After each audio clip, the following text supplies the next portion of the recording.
'Cause the holiday makes us feel this way. I'm in full throat when it comes to Christmas, dude. I'm very excited when it comes around this season. I'm already a happy person naturally. I get overwhelmed. My cup of happiness overflows around the holidays. Okay, let's talk. What's up, my people? This is ShowBizz, the adult. All right, man, look. I made a few statements on my live stream commentary. It's also a short on TikTok and YouTube Shorts where I said that I'm at this limit when it comes to Terence Crawford. Got close to calling him a duck, and I know a lot of you said, hey, Terence Crawford, he ducked Errol Spence. Welcome to the club, ShowBizz. Just saying, he's ducking. No, I don't think that. I don't think so. But I don't like his comments about his legacy and Errol the True Spence's impact to his legacy also. Let me get my water. Room temperature. I told you guys I can walk and chew gum at the same time.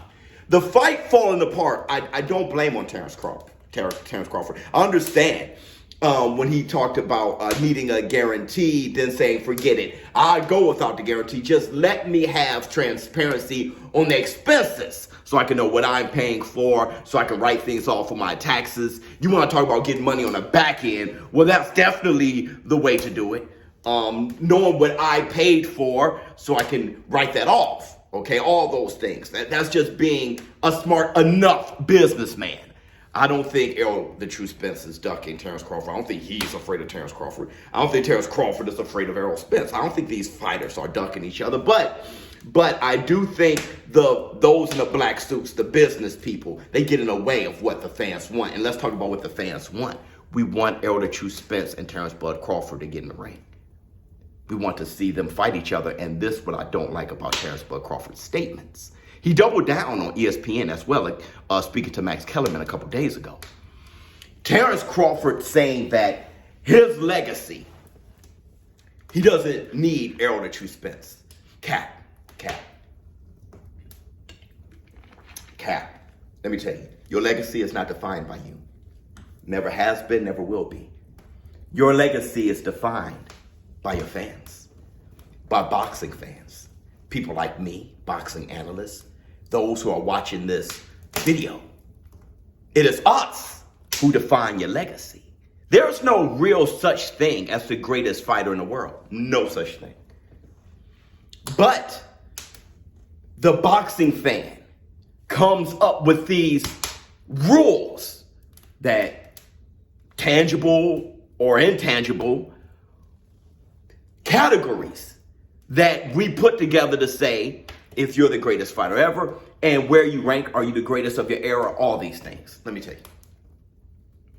When Terence Crawford said, just like how Sugar Ray Leonard didn't fight Aaron Pryor, Sugar Ray Leonard, his legacy is still fine, not impacted by him not fighting Aaron Pryor. That's different because Sugar Ray Leonard, he fought everybody he really needed to fight.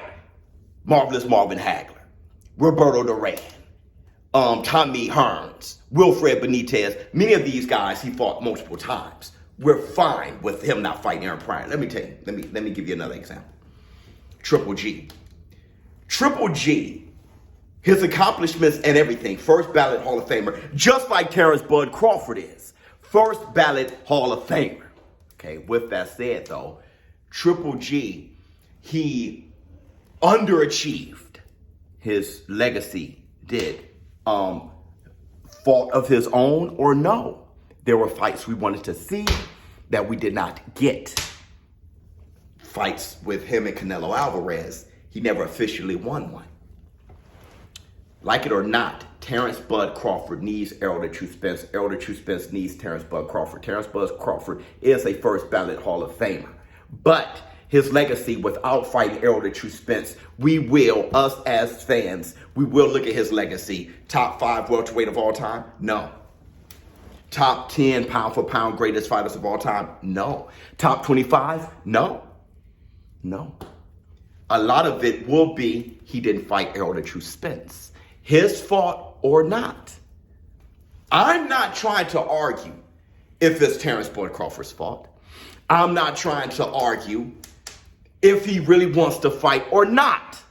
What I'm saying is I don't like how he's trying to say, look, let me convince the fans that I don't need Errol the True Spence, that I'm great without it. The point of the matter is, if Errol the True Spence and Terence Bud Crawford don't fight each other, it is a major letdown, a huge hit on their legacies. When you talk about legacy and Floyd Mayweather saying currency over legacy, though his fight with Manny Pacquiao is probably the biggest fight when we talk about currency, it was his legacy that brought on that currency. Manny Pacquiao the same way. The fight wouldn't have been big if we didn't believe in their brands to begin with. And I want to tell you young people out there, you don't just come out, give me money. Come out, give me millions. Who are you? You got to show that you're worth it. We got to see your hard work, and we'll give you even more than millions. I'm talking about billions if you have a strong legacy. Floyd Mayweather understood that. No matter what he says now, he understood that he had to fight Manny Pacquiao. Late or no, he had to fight him. He had to. Terence Bud Crawford, Errol the True Spence, they must fight each other.